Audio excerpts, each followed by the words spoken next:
everybody. I'm Doug from Epic Games. We make Unreal Engine. I'll talk about that in a little bit. But so I cover the manufacturing and automotive sectors across Europe and a couple of global accounts as well. And basically, I've been sort of watching this revolution of game engine technologies being accepted by the industry as a whole. And I kind of want to share a little bit of those stories with you today and kind of give you some insight into how that's been going. So to kind of tie into that, what do we do here at Epic Games? While we're famous for Fortnite, our actual core piece of technology is the Unreal Engine. The Unreal Engine is used for a variety of different applications, both games and increasingly non-games. But it is really parallel. You can leverage all the same things that the craziest games you play in the world into your enterprise projects pretty much directly and straight away. And we have seen this broad adoption happening across many, many industries. Architecture, engineering, and construction are huge. There's crazy media and entertainment stories. Hopefully, Jared does get his broadband issue sorted, and he can tell you some of the stories from The Mill, who do amazing advertising and film work in the engine. And he crosses over very nicely with automotive. It's a great story, juxtaposition of stories that he can kind of provide. But there has been this shift in this adoption of game engine technologies over the last 5-6 years across all these industries. But this talk here and this panel is not about Unreal Engine. I kind of feel odd saying that after doing 3 slides about Unreal Engine. But as my my counterpart from Unity, Henning, who comes after me, I hope he says, this is a story about game engine adoption and about changing the mindset of people for real-time technologies and game engines to kind of get you into a place where you can kind of leverage the power of things like the backend for Fortnite for something at your own company. And like, I sit with a bunch of customers, and we end up in a little Fortnite conversation. I'm like, yeah, but what is the Fortnite of BMW? What is the Fortnite of Jaguar Land Rover? What is the Fortnite of Siemens? What is the product that you're going to make inside a game engine that revolutionizes the way that you do your business? And so I wanted to share a couple of these stories with you. This is about inspiration. I only have time to touch the very tops of a few stories. There's a lot more behind the scenes. You can always reach out and we can go into detail. I'm using publicly available stories as well. So some of the stuff is under NDA. So I'm trying to keep it as publicly available as possible when we're sharing it here. But again, we can always have a conversation, and I can maybe introduce you to some of the people that do some of this work, the Rosses on the other side of these stories, and they might be able to share more with you. So Ross was very humble about his impact of BMW Group. He's done an amazing thing coming off of the actual factory floor at the mini plant in Oxfordshire and going up to becoming this sort of digital transformation guru at BMW. And Ross has shared a very specific manufacturing story, his area of expertise. But BMW Group has embraced game engine technology across the board. They do things like a full design and concept visualization in VR in game engines. They have a buck here that's shown where they can sort of remap the virtual reality space onto an actual buck and make a bunch of decisions. All these kinds of things are happening across the group. Plus, at the point of sale for both website and dealer activations, they use game engines to sort of drive that. So BMW has sort of like taken this huge holistic view on Unreal Engine. They have it's administered by IT. There's an IT team that sort of feeds Unreal Engine out to all the endpoints within the organization. And there's really, really great example. Ross is one facet of that, but I kind of wanted to highlight that to you guys as well. For more direct hardcore engineering story, this is one that appears in a blog post on our website. We have some video assets on this coming soon. But the Daimler team have a complete engineering review tool built inside of virtual reality, or it just runs in a web browser as well. Collaborative engineering review tool. So you get into a virtual space with all of your colleagues.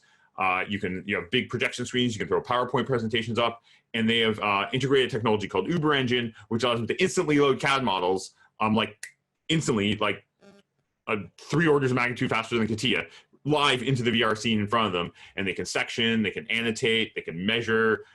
They can reposition parts and sort of articulate changes that they want to make, all within the digital tool, conduct a design review. And this has actually been a really crazy story because they're doing engineering and design reviews in this tool while working from home. just connecting through the BMW VPN, some of them using headsets, some of them using their desktop, some of them using a web browser. So it's been a really, really cool story. Again, much more information on that is available on a blog post on our website. I wanted to mention McLaren. McLaren is a shining example of Unreal Engine use, specifically within the auto industry here in the UK. McLaren has been with us since the beginning when we started to look at applications for game engine technologies within automotive. And now it's business as usual. There's a game engine model produced for every McLaren vehicle. And for McLaren vehicles that aren't necessarily, let's say it's a very limited run. Some of the Ultimate Series vehicles might have such a production run where you don't necessarily want to commission an agency to create a configurator for that or something like that. Because the design team is making an Unreal model, that product can have a configurator. There can be a small marketing experience built off of that because they're building the Unreal model as they go. The incremental effort to do another experience or a sales tool out of it is really, really minimal, which is really, really cool. Boeing is a huge user of Unreal Engine and game engine technologies across the board. They use a bunch of Unity as well. Unfortunately, most of their stories are NDA'd. This is one that was leaked on an Australian website, which is why I can use the image a couple of years ago, CST Starliner. But one of the things that's interesting about Boeing is the approach they adopt for it is they just kind of have like a build it and they will come a philosophy. They make digital twins of their most complex products and they try and make them as complete as possible. And then they sort of push that to the business at large and go, what can you do with this? So they do sort of like interactive manual stuff. So you're never going to certify a pilot on a game engine simulation in VR. You want to go to at least to a simulator and then real pilot training for that. But you could do product familiarization. So when the pilot sits in the simulator for the first time, they've been through an experience where they know where all the dials and all the switches and all the knobs are. So they're immediately familiar with their environment. Likewise, for producing assets for training manuals, they can go through and render a bunch of images direct from a digital twin.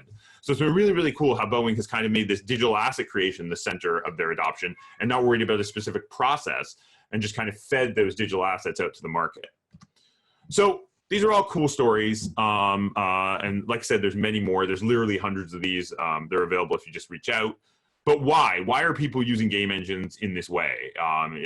What is the secret to this need? And there's a lot of opinions on this, but the one thing that keeps coming back to me with customers is it's a combination of immediacy and flexibility. So this is sort of like on this slide, you can kind of see the flow of like some code, some blueprints, then building your asset in the engine and then seeing your lovely McLaren rendered. The way that works is, the second you're working on it, you're getting a photorealistic digital twin sitting there on your desktop and you're playing with it immediately. You're going to any angle. It's live, it's real time, it's not chunky, it's not slow. And you're kind of having this real representation of the product floating in front of you. But at the same time, I know a bunch of you guys use more traditional software stacks. You need a new feature, something's not working, there's a data format that that it's not compatible with. You have to go back to the vendor, you have to wait for them to sort of affect a change and then have that propagate down to you. Maybe it takes 6 months, maybe they can do a hot patch.